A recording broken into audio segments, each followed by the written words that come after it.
Ben ritrovati per Piazza e Palazzo. L'idea è quella di far conoscere ai telespettatori idee, programmi delle coalizioni che si confrontano in questa brevissima campagna elettorale per le regionali del 26 gennaio.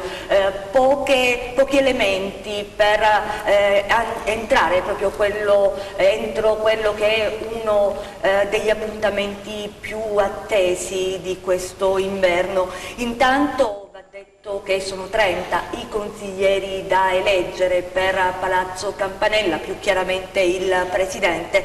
Va ricordato che si vota con il sistema proporzionale, 6 soltanto i seggi da assegnare con invece il maggioritario, quindi 24 seggi col proporzionale, 6 con il maggioritario. Vi ricordo inoltre che sono 3 le circoscrizioni in cui si vota, così è stata suddivisa la nostra regione: la circoscrizione nord che comprende l'intera provincia di Cosenza, circoscrizione centro che comprende le province di Catanzaro, Crotone e Vibo, e poi la circoscrizione sud che comprende l'area metropolitana di Reggio Calabria.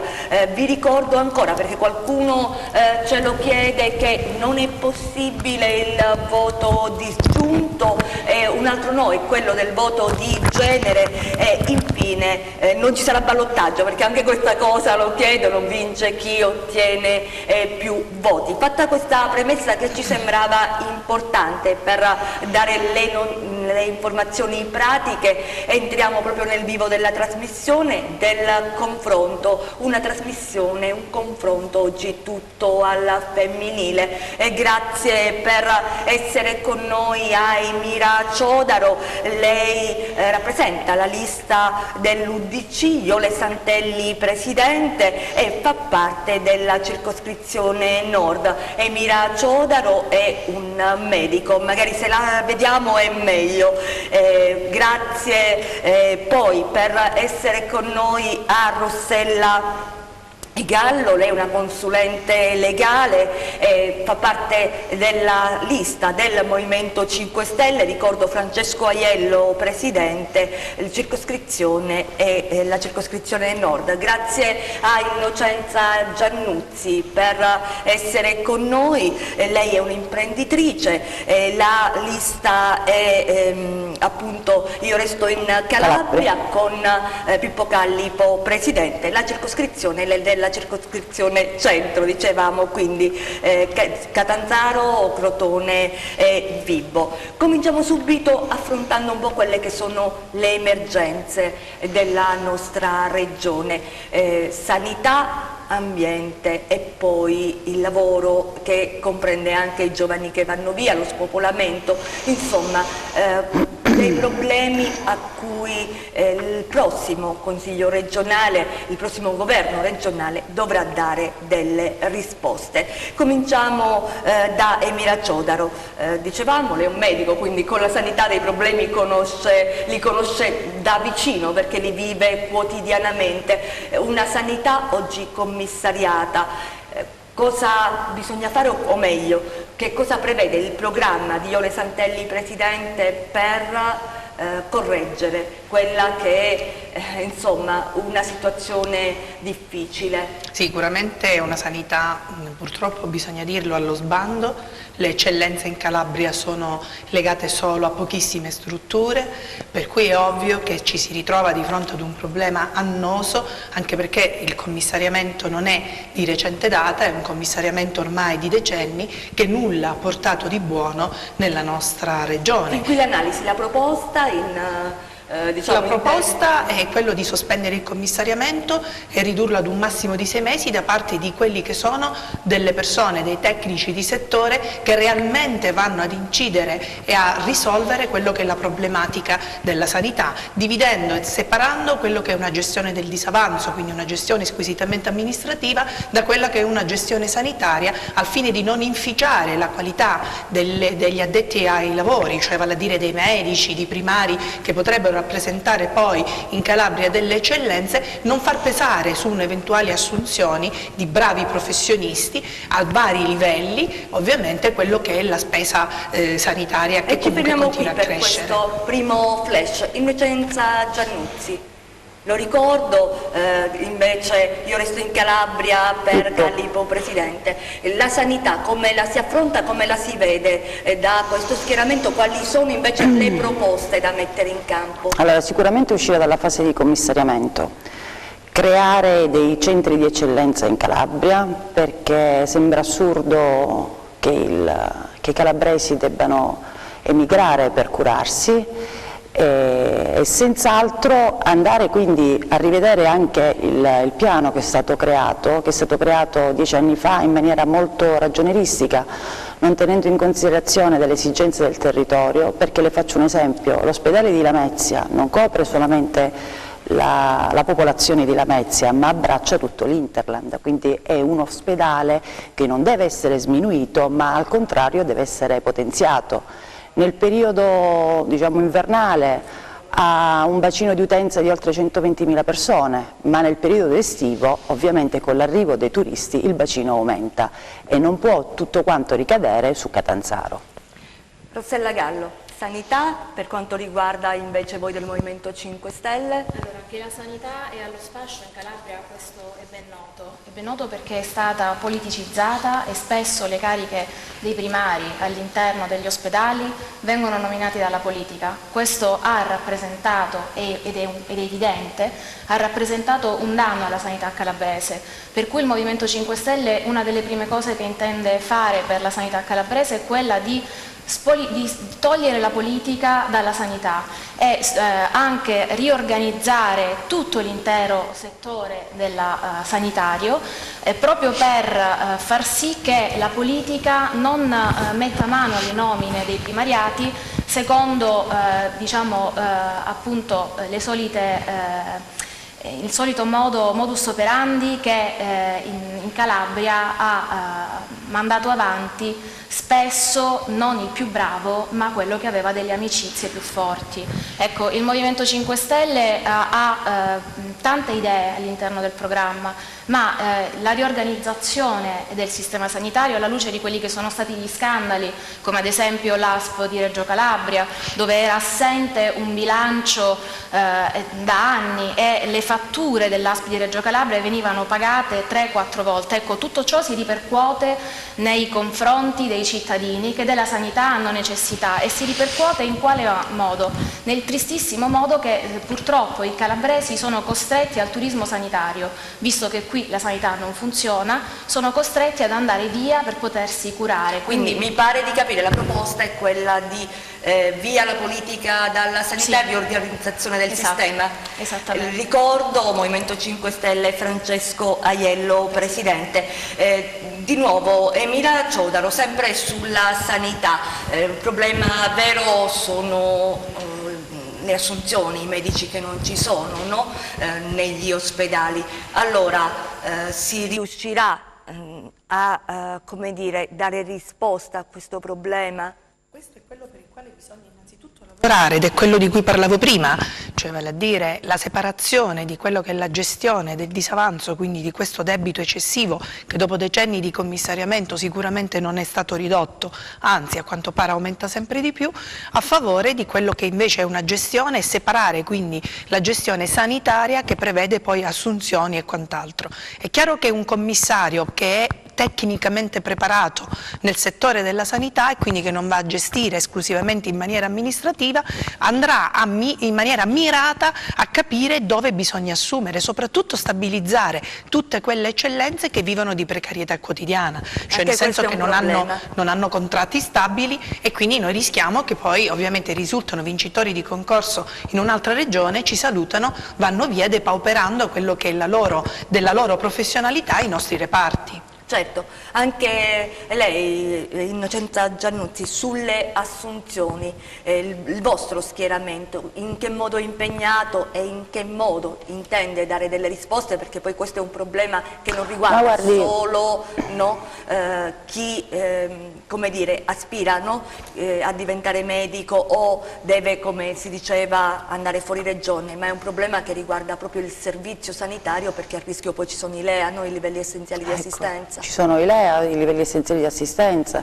La sanità oggi ormai è sotto gli occhi di tutti, la nostra, quella calabrese, ormai in un degrado più assoluto. Degrado che è stato portato da anni di cattiva gestione, dove non è stata privilegiata la meritocrazia, ma è stata privilegiata a volte la politica, dove le fatture sono state pagate più volte, ma ancora di più, al di là della situazione che stiamo vivendo in Calabria, noi come sanità calabrese dobbiamo andare a temere il regionalismo differenziato, perché nel momento in cui dallo Stato centrale provengono meno fondi e nel momento in cui noi abbiamo questo tipo di sanità che è debole, che non riesce a dare risposte, ma non perché non le vuole dare, ma perché non è nelle condizioni di darle, allora lì ci troviamo di fronte a un grave problema. Allora è inutile che le altre regioni, come un po' di tempo fa è uscito il presidente della regione Veneta, Luca Zaia, dichiara di venire in Calabria e ristrutturare, perché noi i bravi medici li abbiamo persone capaci e competenti, abbiamo professionisti, ma dobbiamo metterle nelle condizioni di poter operare per il bene comune. Allora, Rossella Gallo. Allora, intanto vorrei chiedere di chi sono le responsabilità di un malfunzionamento della sanità. La regione è stata governata dal centrodestra, dal centrosinistra, ricordo, mai dal Movimento 5 Stelle, quindi qualcuno dovrà pur farsi carico delle responsabilità di una cattiva gestione del settore sanitario. Noi proponiamo uno sblocco del turnover, quindi delle assunzioni di personale, soprattutto per quanto riguarda il settore dell'emergenza urgenza, proprio perché sicuramente ci sono bravi medici, bravi operatori sanitari, bravi infermieri e tutto il personale è preparato e competente, ma non sono stati messi nelle condizioni di poter esercitare tranquillamente e serenamente la loro professionalità e il loro lavoro. Qualcuno di queste responsabilità dovrà rispondere. Io credo che, visto che il Consiglio regionale è stato alternato, c'è stata sempre un'alternanza fra destra e sinistra, ecco, le responsabilità di certo non vanno ricercate nel personale, ma nella mala gestione della cosa da parte della politica calabrese. Certo, assolutamente. Sicuramente c'è stato un problema di decenni della sanità calabrese, però non ci dobbiamo dimenticare che il decreto che è stato varato proprio dai 5 Stelle sulla sanità calabrese ha paralizzato ulteriormente il sistema sanitario a danno del cittadino.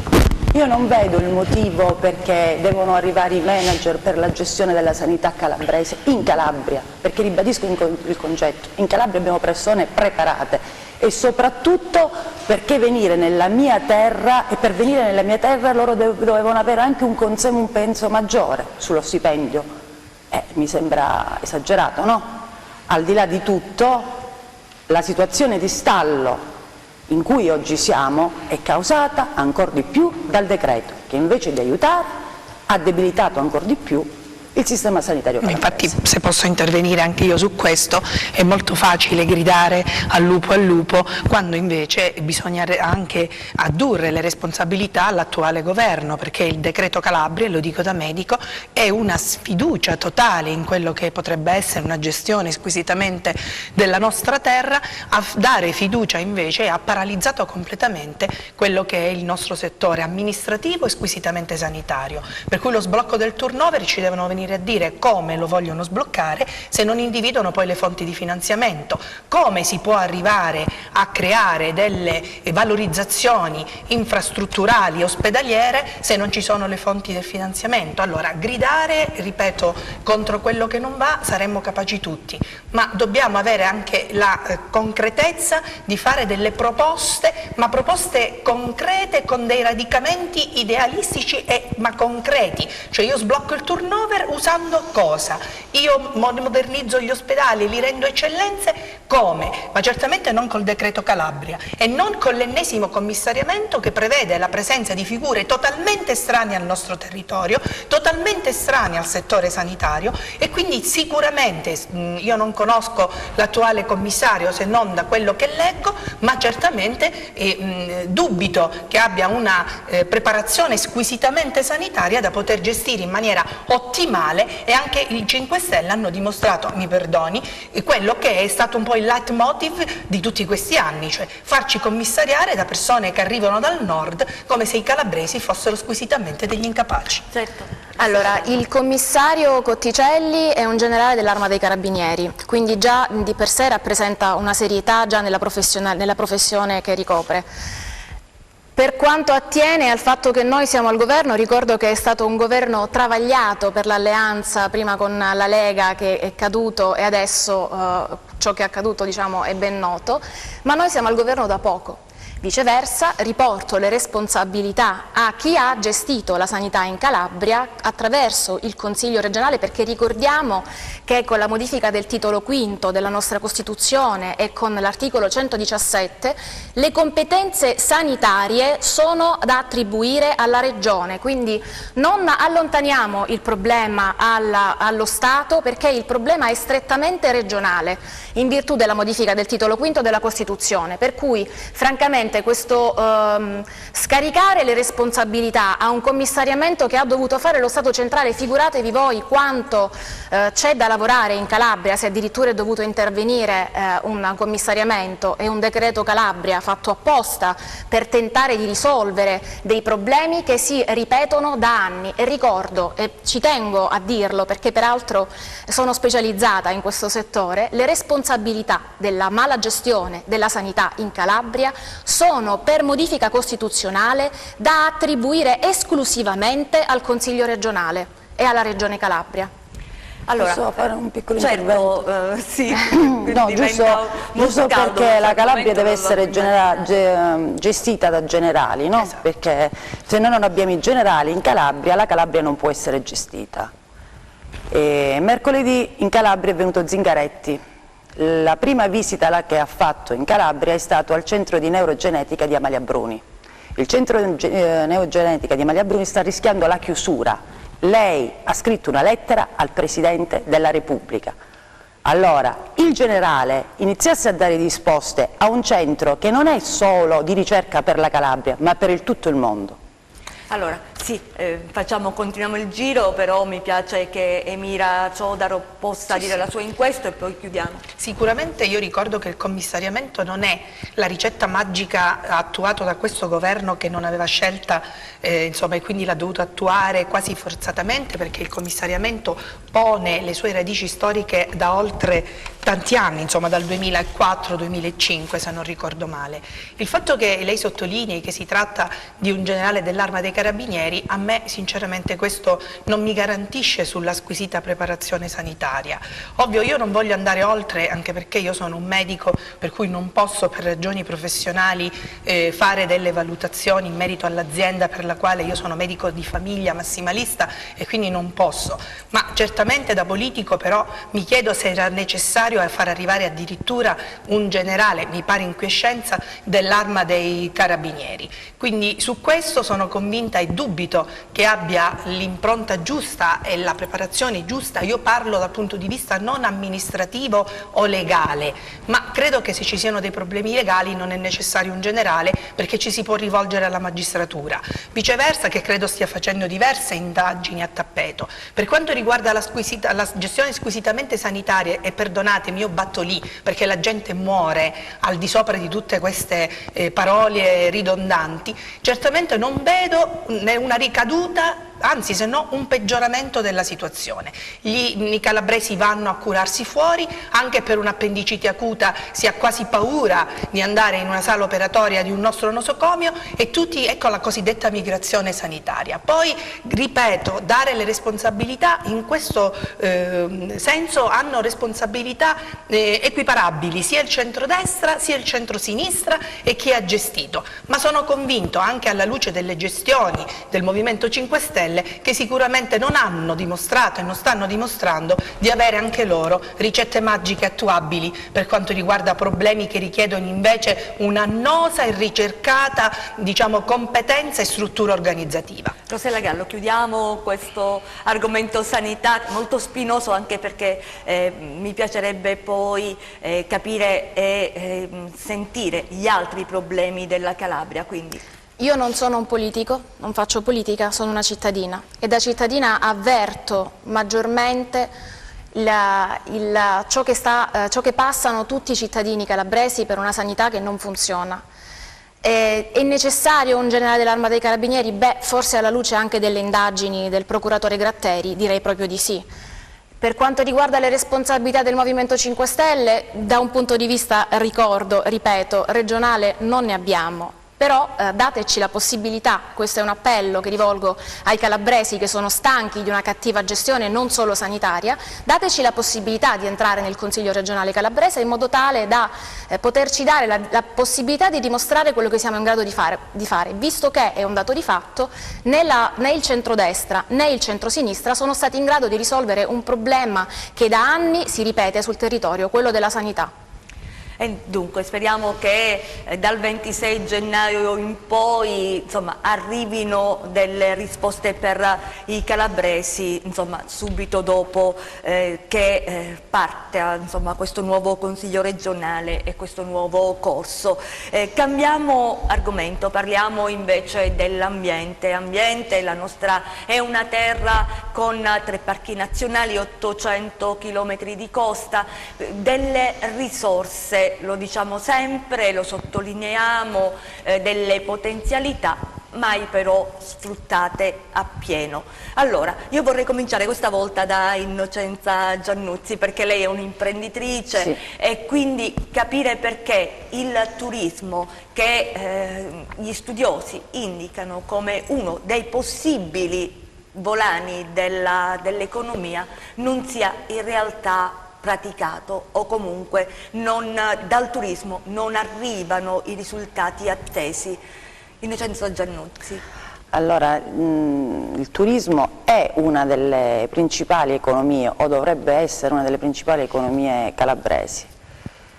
Non arriva perché purtroppo in questi anni, non negli ultimi 5 anni, ma andiamo dietro, negli ultimi anche 10 anni, se non oltre, non si è mai fatta un'attenta programmazione delle risorse, come investire le risorse, sempre finanziamenti a pioggia che poi non hanno mai avuto una ricaduta reale sui territori. Abbiamo delle bellezze, ma tutta la Calabria è uno scrigno, no? È ricca di bellezze storiche, culturali, paesaggistiche, ma purtroppo chi le ha gestite fino ad oggi non ha avuto la visione di come portare avanti queste risorse. Sono state fatte sempre promozioni a spot, è stato sempre portato avanti una sola area della Calabria e non tutta la Calabria. Non sono state date delle identità. Oggi più che mai si sente parlare di turismo lento, di percorsi enogastronomici, di itinerari, di distretti nautici, di distretti del cibo. E la Calabria è un distretto naturale. Allora, secondo il mio punto di vista, bisogna creare delle linee dove indirizzare i vari settori e dove finanziare le attività. E ci fermiamo qui. Emilia Ciodaro.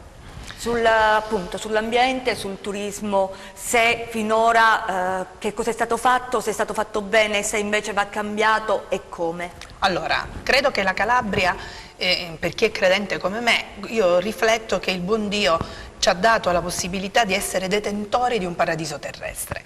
Per cui noi abbiamo la possibilità di avere delle montagne bellissime, un mare che dovrebbe essere bellissimo, e sottolineo il dovrebbe, e un patrimonio anche per quanto riguarda culturale archeologico, no? Che fa parte comunque di una costellazione turistica interessante. Fin qui è il nostro patrimonio. La fermo perché c'è la pubblicità, subito dopo ripartiamo da questo patrimonio che abbiamo, che è un tesoro che resta nascosto. Restate con noi.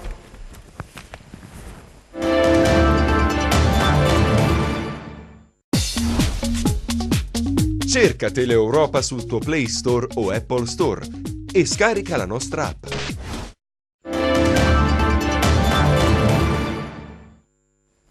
Seconda parte di Piazza e Palazzo, ve lo ricordo, è una delle trasmissioni che ci consente di conoscere meglio i candidati al Consiglio regionale della Calabria, le elezioni, ricordo anche la data, il 26 gennaio, insomma c'è davvero poco tempo. Ci stavamo interrogando prima della pausa pubblicitaria sulle potenzialità della Calabria che non diventano però economia.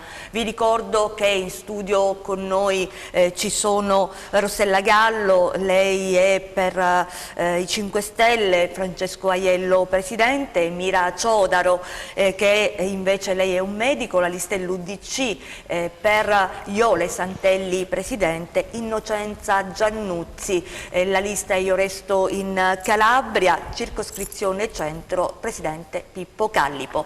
Allora, avevamo lasciato a metà un discorso di Mira Ciodaro sul patrimonio bello, importante della nostra regione, che è patrimonio paesaggistico, esatto. Patrimonio... No? La nostra Calabria, appunto stavo dicendo, è detentrice di un paradiso, praticamente di un paradiso terrestre. Montagne bellissime, quindi una parte dell'Appennino fortemente interessante, mare che dovrebbe, ritorno poi su questo argomento, essere squisitamente bellissimo, dei borghi marini, dei borghi invece montani e poi il patrimonio culturale e archeologico. Noi non abbiamo avuto per 5 anni, negli ultimi 5 anni, addirittura neanche l'assessore al turismo, perché è una delega di cui si è appropriato, insomma, ha inteso tenere il presidente Oliverio. E a questo punto io vorrei capire quali sono stati i piani di intervento per il nostro turismo. Dobbiamo necessariamente porre l'attenzione innanzitutto sull'inquinamento del mare. Come possiamo meravigliarci che il turista non sceglie la Calabria se chi lo sceglie si ritrova a fronteggiare un mare sul quale ancora galleggiano rifiuti solidi? Oppure i liquami che creano quella fantastica, ironicamente ovviamente parlando, scia oleosa che rende impraticabile addirittura la balneazione. Cioè automaticamente viene fuori da questo quello che è il vero cancro perché il turismo calabrese non decolla.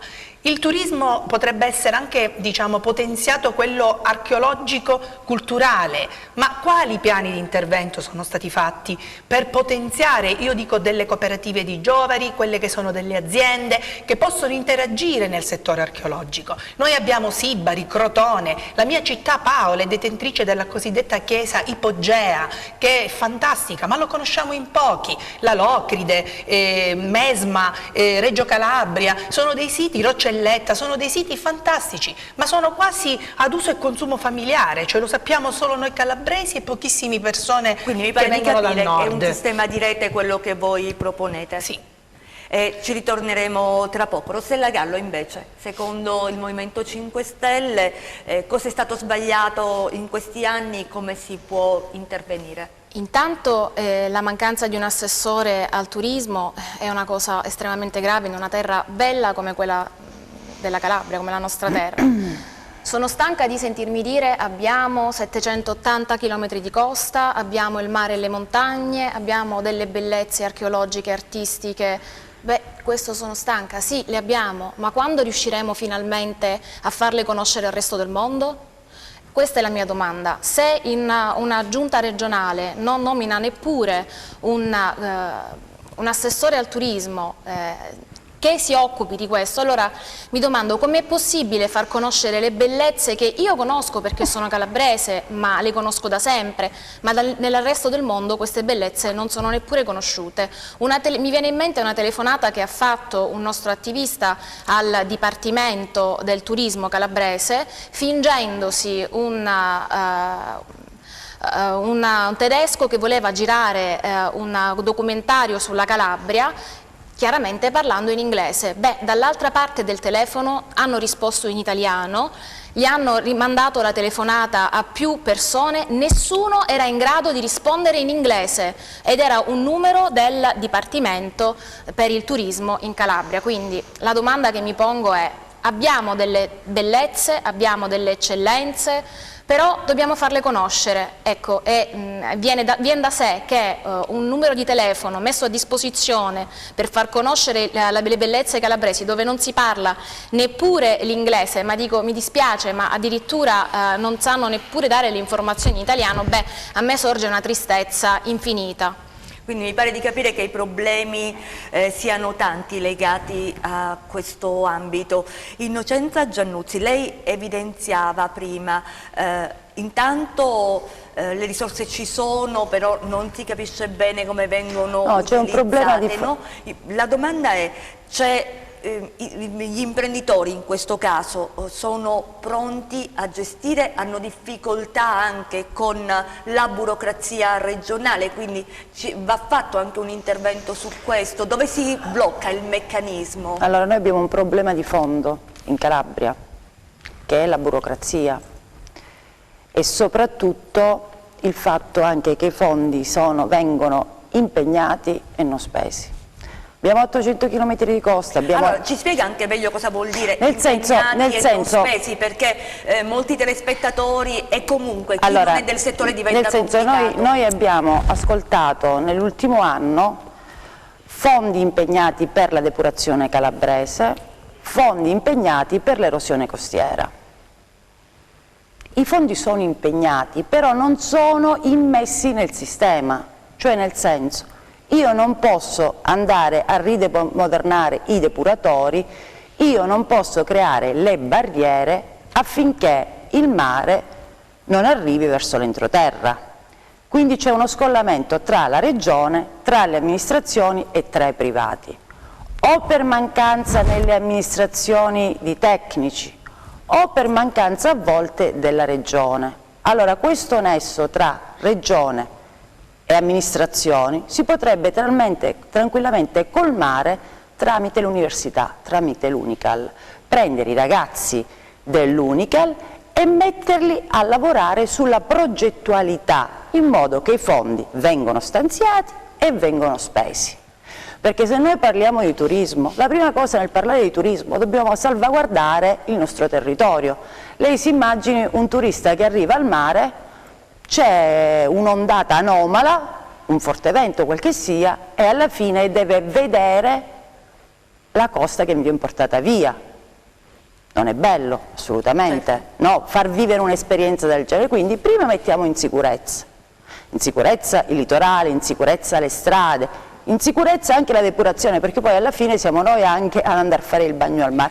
Quindi tutto un sistema, e soprattutto io parto dal presupposto che una regione la prima cosa a cui deve tendere è la bellezza, perché noi stiamo vivendo in questi anni un turismo emozionale, cioè il turista non si ricorda del territorio che visita tramite il gadget, ma da quanto quel territorio è stato capace di emozionare, e l'emozione che trasporta fuori ovviamente i confini tutte le varie bellezze della Calabria. È stata molto chiara. E soprattutto noi non ci dobbiamo dimenticare che noi siamo una regione fra due regioni, cioè tra la Sicilia e la Campania, tra la Basilicata, e potrebbe nascere e svilupparsi il turismo interregionale. E ci fermiamo, perché questo sicuramente è una delle proposte, ma facciamo il giro, poi ritorniamo e chiudiamo, anche perché mi pare molto poi legato all'altro tema che vorremmo affrontare, che è il lavoro.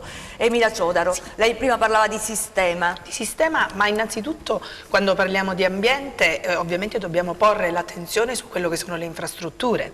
Come si può potenziare il turismo in Calabria se abbiamo ancora una linea ferroviaria che in alcune regioni della Calabria, per esempio Crotone, alcuni tratti anche della provincia di Cosenza, sono da terzo mondo? Se ancora, per esempio, l'alta velocità ha delle fermate ben precise in alcuni punti ben precisi e non riesce a garantire un trasporto veloce per i nostri turisti così come per i nostri pendolari. Una rete autostradale che io ricordo ormai da tempo immemorabile essere un cantiere perenne, Come si può pensare a potenziare il turismo se non diamo qualità delle acque? E ovviamente lì, oltre ai depuratori, dobbiamo andare a parlare anche degli scarichi e dei rifiuti, perché dovrebbe essere una regione attenta anche con dei sistemi d'allarme, a mio avviso, basati su quello che è sia le discariche abusive, cioè mi riferisco ai sistemi fissi, alla rete fognaria, ma dovrebbe anche interagire al fine di creare un sistema d'allarme immediato per gli scarichi volanti, perché non è concepibile l'idea che si possa riversare a mare dei rifiuti tossici dove noi, i nostri figli, i turisti possono fare così in maniera del tutto incosciente il bagno. Così come, e chiudo, ma certamente bisogna andare a mettere il naso sulla storia delle discariche. Noi dobbiamo gestire i nostri rifiuti, quelli che vengono da altre regioni, con una discarica che è quella, la storia famosa, il termovalorizzatore di Gioia Tauro. Perché non cerchiamo di cominciare a costruire un sistema di riqualificazione dei rifiuti così come nel nord Europa, affinché vengano trasformati in un'energia utilizzabile, tanto da poterli stornare così facilmente, ad evitare queste discariche a cielo aperto con i percolati che poi sappiamo benissimo che cosa sviluppano, oppure ancora peggio quelle sommosse in cui poi la spazzatura viene bruciata e quindi si liberano tossine che sono ovviamente tossiche a livello polmonare e quant'altro. Quindi questa è la Calabria sulla quale dobbiamo proiettarci e che dobbiamo cercare di realizzare, perché a parole, ripeto, urlare contro siamo tutti bravi, ma bisogna avere delle ricette concrete e soprattutto realizzabili, che possono poi avere la possibilità di una ricaduta territoriale davvero da voltare pagine e da dare uno scenario completamente diverso, perché io sono d'accordo con quello che dice Innocenza Giannuzzi, chiudo, cioè nel senso che il turismo deve emozionare, ma la bellezza viene fuori se prima il settore, quindi la struttura che deve essere ammirata, subisce quel curettage necessario affinché poi realmente possa emergere il lato bello di quel paesaggio, di quella zona.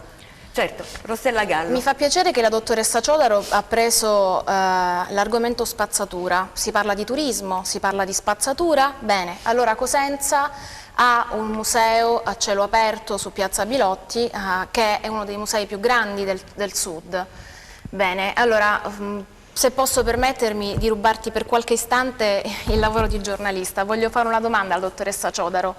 È ben noto ai cittadini di Cosenza che la spazzatura non viene raccolta da ormai settimane. Ricordo che Iole Santelli è attualmente, si è dimessa da un po'. Ma è da un po', da un mesetto, ecco, comunque è stata vice sindaco del comune di Cosenza, comune in dissesto, governato dal centrodestra. Ecco, la domanda che voglio porre alla dottoressa Ciodaro è la seguente: come crede sia possibile attirare un turista in una città che ha il museo a cielo aperto più grande del sud, della Calabria, quando per tutte le strade ci sono montagne di spazzatura? Perché probabilmente, posso rispondere? Certo. Perché probabilmente ci sono dei fatti amministrativi, mi pare che ci sia stata una dichiarazione di dissesto, per i quali è chiaro che l'onorevole Santelli è più deputata rispetto alla sottoscritta, perché non sono stata io il vice sindaco di Cosenza, ma certamente deduco da amministratrice, perché faccio l'amministratrice dal 97 e a me la parola politica non mi fa ribrezzo, io lo dico, mi piace e la esercito insieme alla mia professione. Ovviamente saranno dei fatti amministrativi con le ditte e quant'altro che impediscono questo, però le potrei porre anche la stessa domanda: perché chi va a Roma, amministrazione 5 Stelle, una discarica a cielo aperto l'abbiamo in tutte le strade principali della città di Roma?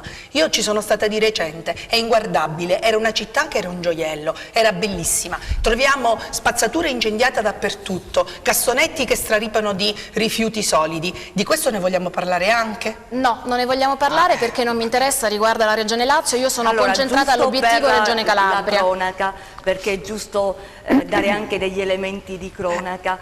Su Cosenza la situazione va normalizzandosi, perché noi da giornalisti monitoriamo e ci sono ancora dei problemi, ma non è l'emergenza di qualche settimana fa. Questo lo diciamo per proprio onestà giornalistica, perché abbiamo seguito le proteste giuste dei cittadini nelle ore davvero calde, e abbiamo seguito questa vicenda e la stiamo seguendo ancora.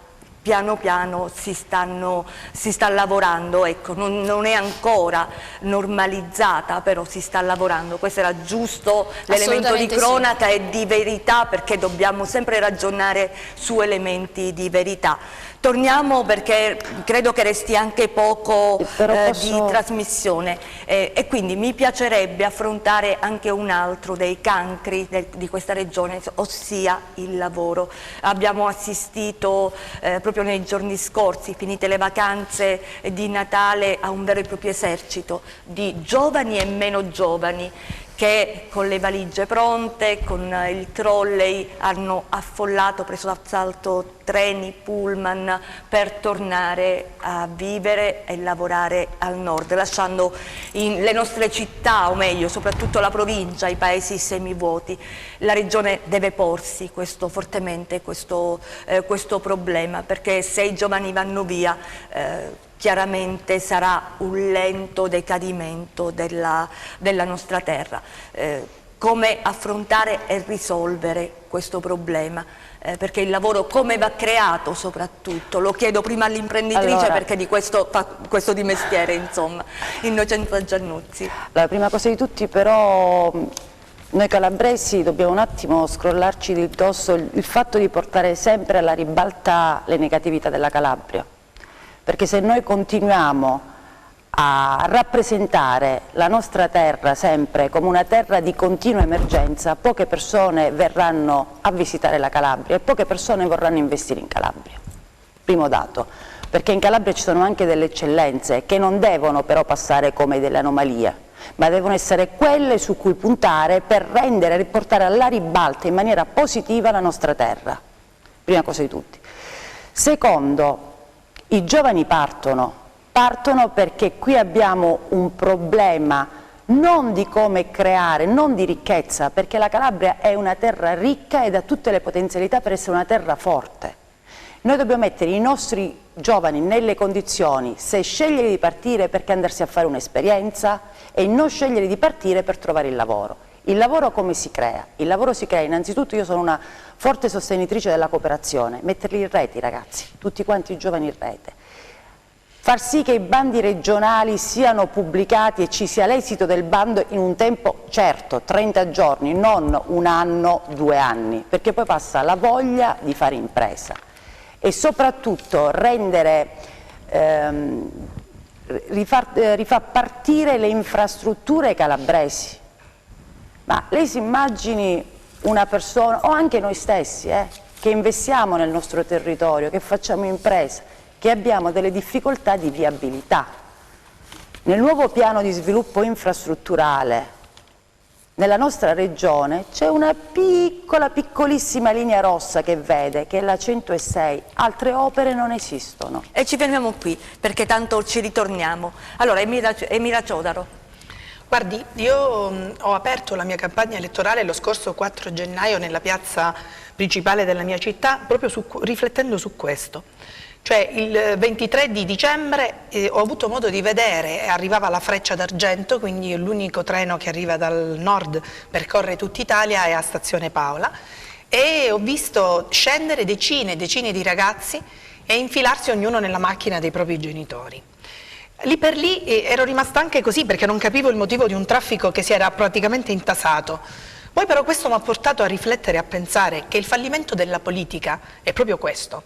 Scegliere di andare fuori per una scelta personale va bene, ma essere obbligati per realizzarsi professionalmente ad andare fuori è un fallimento di chi ci ha gestito. E io vedo le stesse persone riproporsi in tutte le liste di qualunque tipo di schieramento, anche chi cerca un attimino di, insomma, ha avuto forme di riconversione, ma certamente non è cambiato, perché la mentalità di chi ci ha amministrato ha sempre spinto la Calabria, a mio avviso, verso una politica basata sull'assistenza.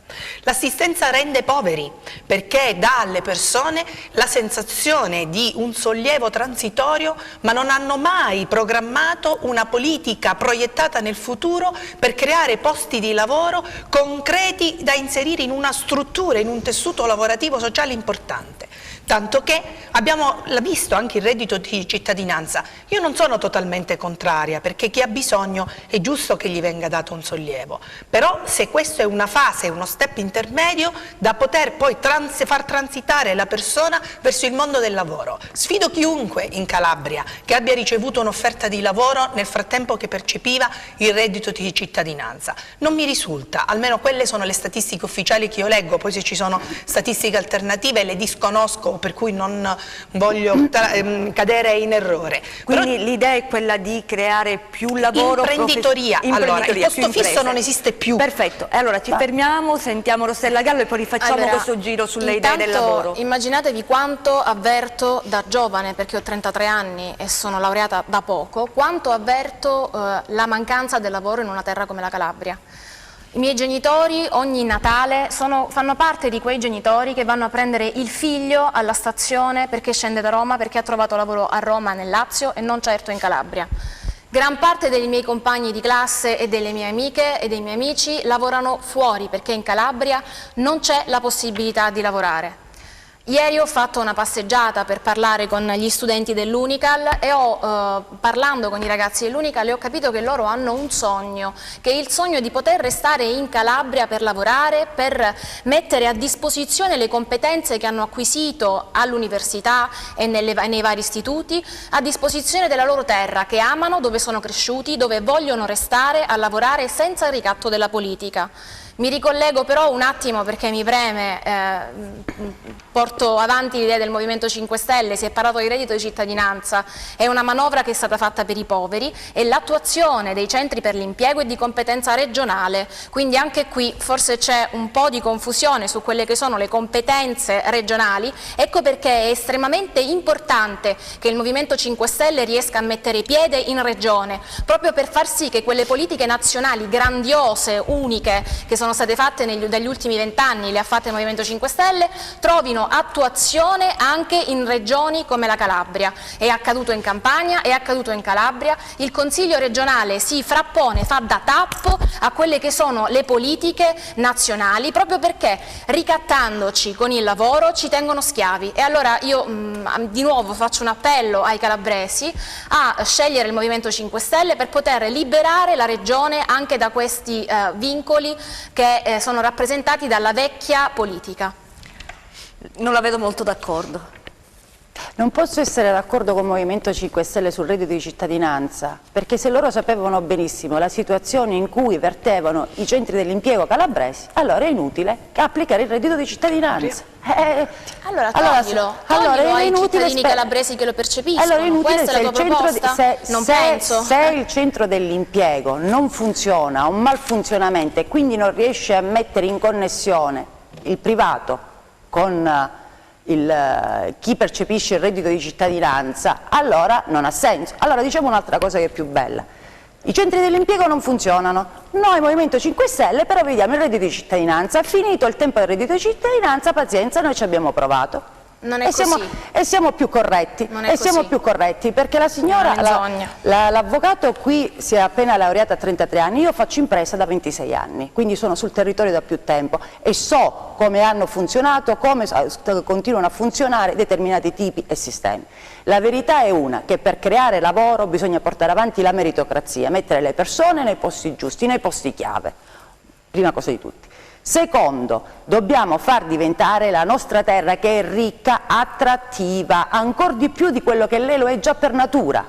Crotone, vi va creata una viabilità, perché non è possibile che a Crotone non si riesca ad arrivare, non si riesce ad atterrare, non si riesce a partire, non arrivano i treni e via facendo. Tutte cose che ormai sappiamo. Lei vede il porto di Gioia Tauro come in pochi mesi ha ripreso ed è diventato di nuovo, ha ripreso la sua funzione naturale di hub nazionale. Alla guida chi è? Chi c'è? Alla guida chi è venuto? Un manager, una persona che ha deciso di investire e sa le linee da portare avanti.